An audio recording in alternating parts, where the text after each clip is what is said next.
Hi everyone. Today lecture is about scientific method. What is scientific method?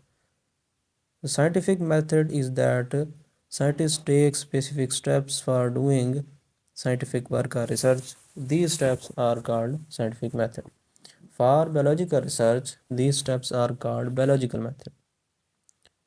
एक scientific method में जो है वो सेवरल स्टेप्स इन्वॉल्व होते हैं. उनमें से first is recognition of A scientific problem, next is observation, third is making hypothesis, making deduction, fifth is experiments, and at the end making interpreting results. We look at recognition of a problem. How to recognize a problem? These steps involve identifying and defining a scientific problem that scientists want to investigate. ये problem जो है वो biologist के या तो mind में आता है या फिर कोई एक बायोलॉजिस्ट से पूछता है. फॉर एग्जांपल, बायोलॉजिस्ट जो है नोटिस करते हैं कि एक एरिया में प्लांट जो है वो ग्रो कर रहे हैं देन यूजुअल. तो इससे जो एक साइंटिस्ट है वो एक प्रॉब्लम डेवलप करता है. वो प्रॉब्लम क्या होता है यहाँ पे, what factors are responsible for increase growth of these plants. तो ये प्रॉब्लम जो है वो एक साइंटिफिक इंक्वायरी का स्टार्टिंग पॉइंट बन जाता है. Next is observation. Observation are about the problem. Scientists use five senses for making observation. They also read and study the previous research on the same or related problem to make observation or understand the problem. Observation may be qualitative or quantitative. What is the difference between the two? Qualitative observation involve observations that cannot be measured with numbers. For example, the color and texture of a flower. Quantitative observation involve measurement or numerical data that can be expressed in terms of quantity. For example, the number of birds in a tree. Quantitative observation are more accurate than qualitative observation because quantitative observation are invariable, measurable, and can be recorded in terms of numbers. Next step is making hypotheses. Hypotheses are on the basis of observation. Scientist जो है एक statement develop करते हैं जो कि इस problem का answer prove हो सकती है. तो इस टेंटेटिव आंसर को एक साइंटिफिक प्रॉब्लम के हाइपोथेसिस कहते हैं. साइंटिस्ट एक प्रॉब्लम के लिए बहुत सारे हाइपोथेसिस डेवलप कर सकते हैं. ए hypothesis has the following characteristic. It is a proposed statement to answer the problem. It always matches with the available observations.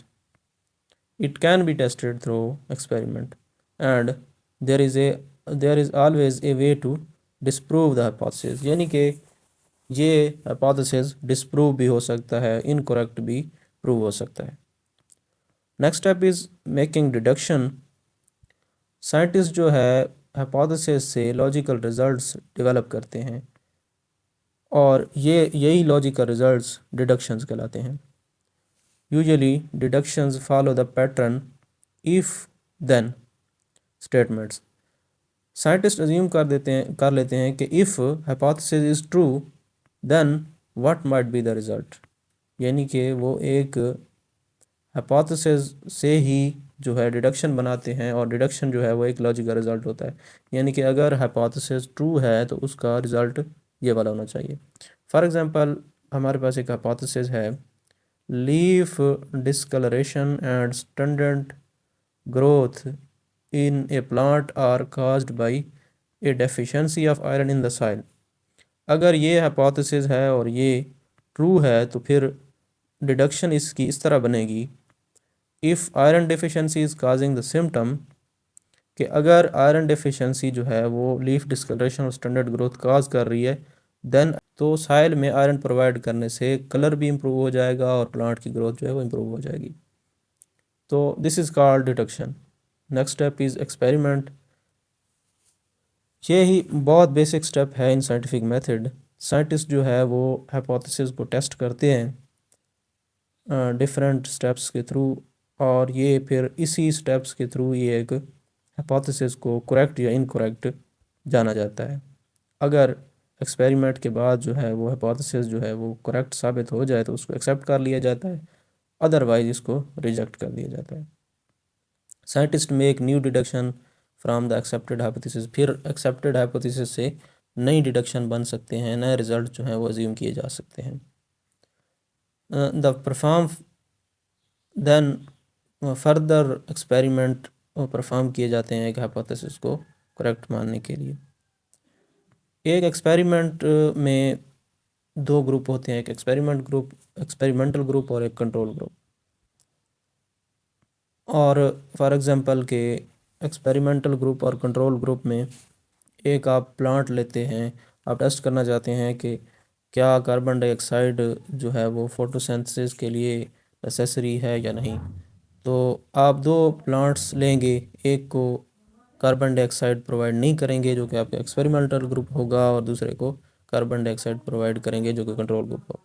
तो नेसेसरली जिसको कार्बन डाइऑक्साइड आप नहीं प्रोवाइड करेंगे उसमें फोटोसिंथेसिस नहीं होगी, जो कि आपका एक्सपेरिमेंटल ग्रुप है। बट कंट्रोल ग्रुप में जो है वो फोटोसिंथेसिस होगी, क्योंकि उसमें को आपने कार्बन डाइऑक्साइड प्रोवाइड किया। तो last step is making results. तो जो साइंटिस्ट एक एक्सपेरिमेंट से डेटा कलेक्ट करते हैं उसको एनालाइज करते हैं और उसके ग्राफ्स बनाते हैं और रिज़ल्ट को समराइज़ किया जाता है। इसमें साइंटिस्ट जो है डिफरेंट सोर्सेज की जो रेफरेंसेस इसमें ऐड करते हैं, साइट करते हैं, और फिर एंड पे अपने रिजल्ट्स को है स्पेसिफिक साइंटिफिक जर्नल्स और बुक्स में पब्लिश कर देते हैं, और अपनी फाइंडिंग्स जो है वो डिफरेंट अदर साइंटिस्ट से शेयर करते हैं।